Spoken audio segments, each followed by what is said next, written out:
ನಮಸ್ಕಾರ ಕರುನಾಡು. ಇವತ್ತಿನ 3 ಮಿನಿಟ್ಸ್ ಮಾಹಿತಿ ತುಕ್ಕು ಆಯೋರ ಬಗ್ಗೆ. ಜನರಲಿ ಚಿಂದಿ ಆಯೋರನ್ನ ನೋಡಿರ್ತೀರಾ ಆ್ಯಂಡ್ ಕೇಳಿರ್ತೀರಾ, ಇದೇನಪ್ಪ ತುಕ್ಕು ಆಯೋರು ಅಂತೀರಾ. ಹೀಗೂ ಒಂದು ಉದ್ಯೋಗ ಇದೆ. ಇಂಡೋನೇಷ್ಯಾ ಅನ್ನೋ ದೇಶದ ಬಗ್ಗೆ ಎಲ್ಲರೂ ಕೇಳಿರ್ತೀರಾ ಆ್ಯಂಡ್ ಅಲ್ಲಿರೋ ಬಾಲಿಗಂತೂ ತುಂಬ ಜನ ಹೋಗಿ ಬಂದಿರ್ತೀರಾ. ಬಟ್ ಇದೇ ದೇಶದಲ್ಲಿರೋ ಜಕಾರ್ತಾ ಅನ್ನೋ ಸಿಟಿಯಲ್ಲಿ ಗಂಡನನ್ನು ಕಳೆದುಕೊಂಡಿರುವಂಥ ಹೆಣ್ಮಕ್ಳು ಹೇಗೆ ಜೀವನ ಸಾಕ್ತಿದ್ದಾರೆ ಗೊತ್ತಾ? ಇದೇ ತುಕ್ಕನ್ನ ಆಯ್ದು. ಯಾಕೆ ಅವ್ರಿಗೆ ಬೇರೆ ಕೆಲಸ ಸಿಗಲ್ವಾ ಅಂತೀರಾ? 10 ಮಿಲಿಯನ್ ಅಂದರೆ 1 ಕೋಟಿ ವಿಧವೆಯರು ಈ ಇಂಡೋನೇಷ್ಯಾದಲ್ಲಿದ್ದಾರೆ ಆ್ಯಂಡ್ ಅವರು ಒಂದೊತ್ತಿನ ಊಟಕ್ಕೂ ಸಹ ತುಂಬಾ ಕಷ್ಟಪಡ್ತಾ ಇದ್ದಾರೆ. ನಮ್ಗಳ ಅದೃಷ್ಟ, ನಮ್ಮ ಭಾರತದಲ್ಲಿ ಈ ಥರ ಗಂಡನ್ನ ಕಳೆದುಕೊಂಡಿರೋಂಥ ಹೆಣ್ಮಕ್ಳುಗಳಾಗಲಿ, ಸಿಂಗಲ್ ಪೇರೆಂಟಿಂಗ್ ಮಾಡ್ತಾ ಇರೋಂಥ ಎಷ್ಟೋ ಹೆಣ್ಮಕ್ಳುಗಳಿಗಾಗಲಿ ತುಂಬಾ ಅಪಾರ್ಚುನಿಟೀಸ್ ಇದೆ. ಬಟ್ ಇಂಡೋನೇಷ್ಯಾದಲ್ಲಿ ಈ ಪಾಪದ ಹೆಣ್ಮಕ್ಳಿಗೆ ಯಾರೂ ಕೆಲಸ ಕೊಡೋದೇ ಇಲ್ಲ. ಅವ್ರನ್ನ ಅನ್ಲಕ್ಕಿ ಆ್ಯಂಡ್ ಬ್ಯಾಡ್ ಲಕ್ ತರ್ತಾರೆ ಅಂತ ಯಾರು ಅವ್ರನ್ನ ಹತ್ತಿರಕ್ಕೆ ಸೇರಿಸೋದೇ ಇಲ್ಲ. ಸೊ ಹಾಗಾದರೆ ಈ ಹೆಣ್ಮಕ್ಳು ತಮ್ಮ ಸಂಸಾರನ ಮಕ್ಕಳನ್ನ ನೋಡ್ಕೊಳೋದಕ್ಕೆ ಏನು ಮಾಡ್ತಾರೆ? ಇದೇ ತುಕ್ಕನ್ನ ಆಯ್ದು. ಹಾಗಾದರೆ ಅಷ್ಟೊಂದು ತುಕ್ಕು ಸಿಗುತ್ತಾ ಜಕಾರ್ತಾಲಿ? ಹೌದು, ಜಕಾರ್ತಾದ ಬೇ ಅಂದರೆ ಕೊಲ್ಲಿಯಲ್ಲಿ 13 ನದಿಗಳು ಬಂದು ಸೇರ್ತವೆ ಆ್ಯಂಡ್ ಜೊತೆಗೆ ಸೀವೇಜ್, ಟಾಕ್ಸಿನ್ಸ್ ಆ್ಯಂಡ್ ಎಲ್ಲ ರೀತಿಯ ಕಸವನ್ನು ಸಹ ಜೊತೆಗೆ ತರ್ತವೆ. ಇದೇ ಬೇಯಲ್ಲಿ ಶಿಪ್ ರೈಸೈಕ್ಲಿಂಗ್ ಮಾಡ್ತಾರೆ. ಶಿಪ್ ರೀಸೈಕ್ಲಿಂಗಾ? ಹಾಗಂದ್ರೆ ಮೋಸ್ಟ್ ಆಗಿ ಶಿಪ್ಸ್ಗಳು 25-30 ವರ್ಷಗಳ ಲೈಫ್ ಟೈಮ್ನ ಹೊಂದಿರುತ್ತೆ ಆ್ಯಂಡ್ ಅದಾದಮೇಲೆ ಅದನ್ನು ರಿಟೈರ್ಡ್ ಅಂತ ಕನ್ಸಿಡರ್ ಮಾಡಿ ಮೂಲೆಗಿಡ್ತಾರೆ. ಹಾಗಂತ ಅದನ್ನು ಸುಮ್ಮನೆ ಬಿಡೋದಕ್ಕೂ ಆಗಲ್ಲ. ಯಾಕಂದರೆ ಶಿಪ್ಸ್ಗಳಲ್ಲಿ ತುಂಬಾ ಅಪಾಯಕಾರಿ ವಸ್ತುಗಳಿರ್ತವೆ. ಲೈಕ್ ಆಸ್ಬೆಸ್ಟಸ್ ಇರುವಂಥ ಪೈಪ್ಗಳು, ಹೆವಿ ಮೆಟಲ್ಸ್ ಇರುವಂತಹ ಪೇಂಟ್ಗಳು, ಸೀವೇಜ್ ಟ್ಯಾಂಕ್ಸಲ್ಲಿ ಇರುವ ಬಯೋಲಾಜಿಕಲ್ ವೇಸ್ಟ್, ಗಾಜ್ಗಳಲ್ಲಿರುವಂತಹ ರೇಡಿಯೋ ಆ್ಯಕ್ಟಿವ್ ಮೆಟೀರಿಯಲ್ಸ್, ಹೀಗೆ ಈ ಅಪಾಯಕಾರಿ ವಸ್ತುಗಳ ಲಿಸ್ಟ್ ಇನ್ಕ್ರೀಸ್ ಆಗ್ತಾನೆ ಇರುತ್ತೆ.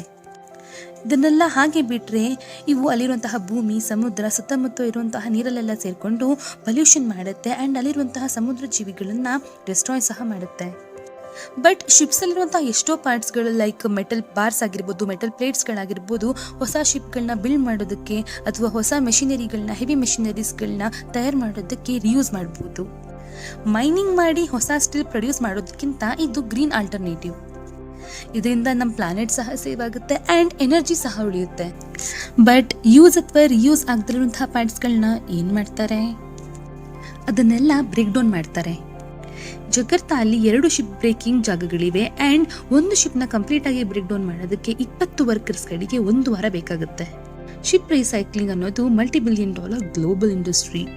Cruise liners, cargo vehicles, oil tankers, navy warships ಯಾವುದೇ ಇರಲಿ, ಅವುಗಳ ಲೈಫ್ ಟೈಮ್ ಮುಗಿದ್ಮೇಲೆ ಅವನ್ನ ಬ್ರೇಕ್ ಮಾಡಿಬಿಡ್ತಾರೆ.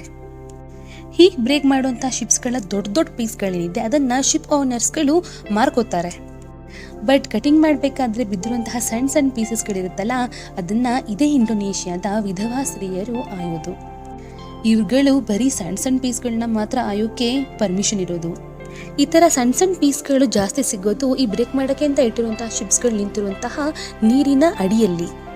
ಇವರು ಒಂದು ಮ್ಯಾಗ್ನೆಟಿಕ್ ಸ್ಟಿಕ್ನ ತಗೊಂಡು ಅಲ್ಲಿರುವಂತಹ ನೀರಲ್ಲಿ ಹಾಕ್ತಾರೆ ಆ್ಯಂಡ್ ಅದಕ್ಕೆ ಅಂಟ್ಕೊಂಡಿರುವಂಥ ತುಕ್ಕನ್ನು ಆಯ್ತಾರೆ.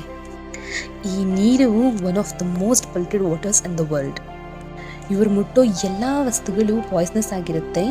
ಇದರಿಂದ ಪ್ರೊಟೆಕ್ಷನ್ಗೆ ಅಂತಲೇ ಗ್ಲೌಸ್ಗಳನ್ನ ಯೂಸ್ ಮಾಡ್ತಾರೆ, ಕೈಕಾಲುಗಳನ್ನ ಕವರ್ ಮಾಡೋಕ್ಕೆ. ಶಿಪ್ ಬ್ರೇಕ್ ಮಾಡ್ತಿರುವಂತಹ ವೆಲ್ಡರ್ಸ್ ಆ್ಯಂಡ್ ಕಟರ್ಸ್ಗಳು ಹಾಟ್ ಪೀಸಸ್ಗಳನ್ನ ನೀರಿಗೆ ಬೀಳಿಸ್ತಿರ್ತಾರೆ. ಸೊ ತುಂಬಾ ಕೇರ್ಫುಲ್ಲಾಗಿ ಈ ಹೆಣ್ಮಕ್ಳುಗಳು ಕೆಲಸ ಮಾಡಬೇಕಾಗುತ್ತೆ.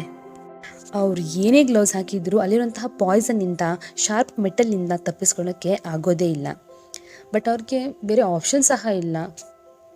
ಈ ಹೆಣ್ಮಕ್ಳು ಒಂದಿನಕ್ಕೆ ಸುಮಾರು 200 kg ತುಕ್ಕನ್ನು ಕಲೆಕ್ಟ್ ಮಾಡಿ ಮಧ್ಯವರ್ತಿಗೆ ಮಾರ್ತಾರೆ ಆ್ಯಂಡ್ ಇದರಿಂದ ಅವ್ರಗಳಿಗೆ $2-3 ಅಂದರೆ ಸುಮಾರು $150-250 ಸಿಗುತ್ತೆ. ಇಂಡೋನೇಷ್ಯಾದಲ್ಲಿ ಇಷ್ಟು ದುಡ್ಡಿಗೆ 4 ಕಪ್ ಅಕ್ಕಿ ಸಿಗುತ್ತೆ ನೋಡಿ. ಈ ಜಾಬ್ ಅಷ್ಟೊಂದು ಕಷ್ಟ ಆ್ಯಂಡ್ ಡೇಂಜರಸ್ ಸಹ ಆಗಿದ್ದರೂ ಈ ಹೆಣ್ಮಕ್ಳು ತುಂಬಾ ಹೆಮ್ಮೆಯಿಂದ ಜೀವನ ನಡೆಸ್ತಾ ಇದ್ದಾರೆ. ಕೆಲಸ ಸಿಗದಿರುವಂಥ ಇಂಥ ಹೆಣ್ಮಕ್ಳು ವೇಶ್ಯಾವಾಟಿಕೆಗೆ ಇಳಿದ್ರೆ ಇನ್ನು ಕೆಲವರು ತಮ್ಮ ಮಕ್ಕಳನ್ನ ಕೆಲಸಕ್ಕೆ ಕಳಿಸಿ ದುಡಿಮೆ ಮಾಡಿಸ್ಕೊಳ್ತಿದ್ದಾರೆ. ಬಟ್ ಇವ್ರುಗಳ ಮಧ್ಯ ಈ ತುಕ್ಕು ಆಯೋ ಹೆಣ್ಮಕ್ಳು ಹೆಮ್ಮೆಯಿಂದ, ಗೌರವದಿಂದ ಜೀವನ ನಡೆಸ್ತಾ ಇದ್ದಾರೆ. ಈ ಹೆಣ್ಮಕ್ಳನ್ನ ಬ್ಯಾಡ್ ಲಕ್ ಅಂತ ಕನ್ಸಿಡರ್ ಮಾಡಿ ಕೆಲಸ ಕೊಡದೇ ಇರುವಂತಹ ಜನಗಳ ಮಧ್ಯ ಈ ಶಿಪ್ ಬ್ರೇಕಿಂಗ್ ಕಂಪ್ನಿ ಓನರ್ ಫ್ರೀಯಾಗಿ ತುಕ್ಕು ಆಯೋದಕ್ಕೆ ಬಿಡ್ತಾ ಇದ್ದಾರೆ. ಒಂದು ಸಮಾಜ ಆದಮೇಲೆ ಒಳ್ಳೆಯವರು ಕೆಟ್ಟವರು ಇದ್ದೇ ಇರ್ತಾರಲ್ವಾ. ಮುಂದಿನ ವಿಡಿಯೋದಲ್ಲಿ ಸಿಗೋಣ ಅಂತ ಹೇಳ್ತಾ ಶುಭ ದಿನ.